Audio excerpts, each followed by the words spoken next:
មនុស្សនឹងមើលឃើញពួកយើងមើលឃើញក្មួយ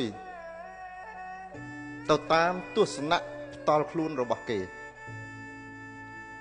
អ្នកដែលអាចមើលឃើញជីវិតរបស់ខ្លួនឯងបានណាគឺមានតែខ្លួនឯងទេ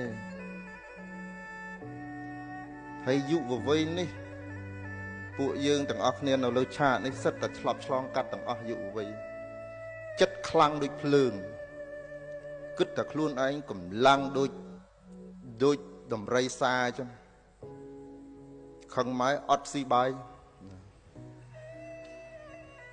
អត់បានតែមួយពេលទេអត់ពីរពេលហ្នឹងហើយដាច់ខ្យល់តែឥឡូវហ្នឹងហើយយើងធ្លាប់ឆ្លងកាត់ពួកយើងនៅលើឆាកនេះយើងធ្លាប់ឆ្លងកាត់កាលពី20-30 ឆ្នាំមុនអាត្មាសិក្សារឿងមួយនៅក្នុងដំណើរជីវិតចាប់ផ្ដើមដើរដំបូងមានប្រសង52អង្គដើរបាន3ថ្ងៃ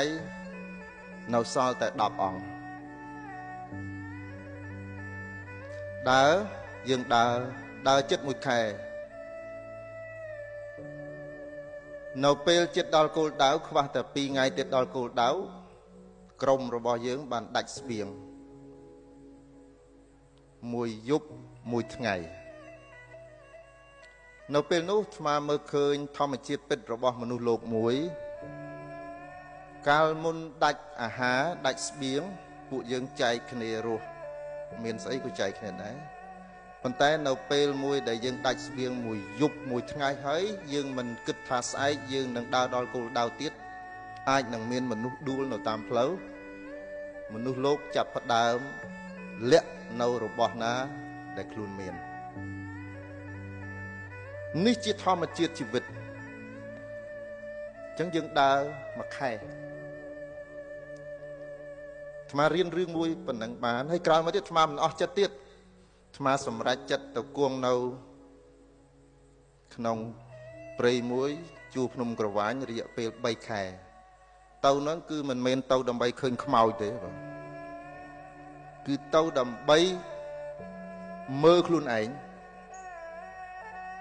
សួរថានៅក្នុងខ្លួននេះមានអីខ្លះក្នុងនេះមានន័យថាតើខ្លួនឯងហ្នឹងគិតអំពីអ្វីអំពីឆាកជីវិតទើបតែនៅពេលនោះទេ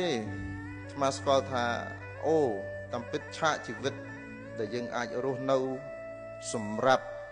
ខ្លួនឯងបានគឺនៅពេលដែលយើងចាប់ផ្ដើមស្គាល់ខ្លួនឯងថាតើខ្លួនស្ថិតនៅក្នុងចំណុចណាចាប់ពីចំណុចនេះទើបពួកយើង